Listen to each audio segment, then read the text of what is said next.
Hello and welcome to round 6 injuries. These are every single injury that I saw while watching footy on the weekend. If I did miss any, I do apologise for that. Leave a comment below if I've missed any, and as always, please do like and subscribe the video to push it out to more people.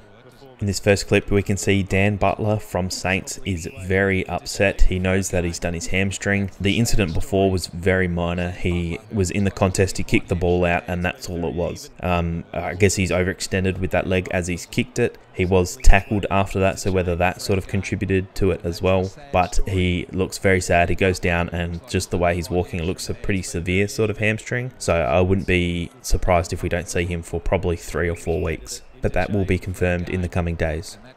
Gallagher and Rory Lobb collided in this fair contest. Gallagher was going back for the ball and he collided. It looks like Rory Lobb gave him a bit of a corky on his thigh. Gallagher actually went off. He went down to the change rooms. It looked like he was going to be subbed off, but he did come back and play part of the game. Didn't look like it hindered him too much. He was running fairly freely for the rest of the game. He'll probably just be sore this week. Oscar McInerney and Kyle Lohmann have collided heads, and Oscar McInerney came off second best by the looks of it. He actually got instant swelling under the eye. You can see that it's quite black. He went down. Eventually he was subbed out. I think he did a HIA. I can't remember what happened there, but he was actually subbed out for the rest of the game due to that head knock. You could see the club doctors were pushing on his face just to make sure that his eye socket wasn't actually broken, which I'm assuming they'll do scans on it this week. So if that eye socket is broken, he will be out for probably 6 weeks, I would assume. Otherwise, just very sore. New one from the Kangaroos was limping for quite a bit of the first quarter. I didn't quite see what happened, but I'm assuming it was a knee-on-knee incident. As you can see, he's sort of hobbling on that left knee. He did go off to get it assessed, but in the end, he did come back and play the remainder of the game. Probably just very sore.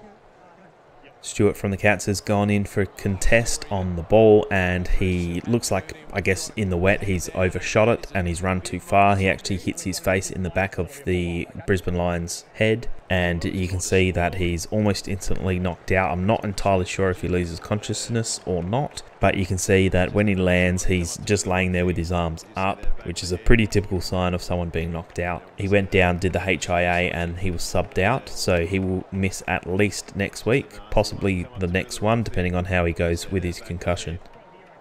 Vmir from the Bulldogs is going up for a marking contest. He's running back with the flight of the ball, and the St Kilda defender punches it away. It actually looks like he punches the ball into Vandermeer's head. Vmir actually goes off and does a HIA and he fails it.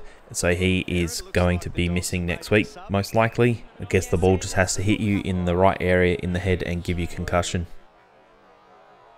Right at the end of the second quarter, Jacob Weitering goes up for a spoil, and it looks like he gets knee-on-knee contact there. You can see that he's in extreme amount of pain. If you've done that before, you know what knee-on-knee contact is like. It's extremely painful, and it feels like you can't use that joint. But in the end, Weitering does come back, and he plays the rest of the game. I'm not sure if this is the exact incident, but this is the last time that I saw Zack Williams kick the ball in. As you can see, he kicks it very far, so whether that was a hamstring issue there or not, but he was actually subbed out. I don't know what they said, if it was an ankle or a hamstring, the reason why he was subbed out. This was almost towards the end of the second quarter, as you can see, and he took no further part of the game. So if it is a hamstring, we'll have to wait to see from the club what the issue is and how long he'll be out. Amos from Freo is going in for a mark, and he just makes accidental contact with McGovern's knee, and he slams his head on the ground pretty hard. I was surprised he wasn't actually knocked out from that. I mean, maybe he was. Eventually he does go to the bench, they do a HIA, and he is subbed out, so he won't be playing next week either. And that's it for this week. Thank you very much for watching. If you do like these videos, leave a like, leave a comment. It helps push it out to more people on YouTube. Thanks for watching. I'll see you in the next video.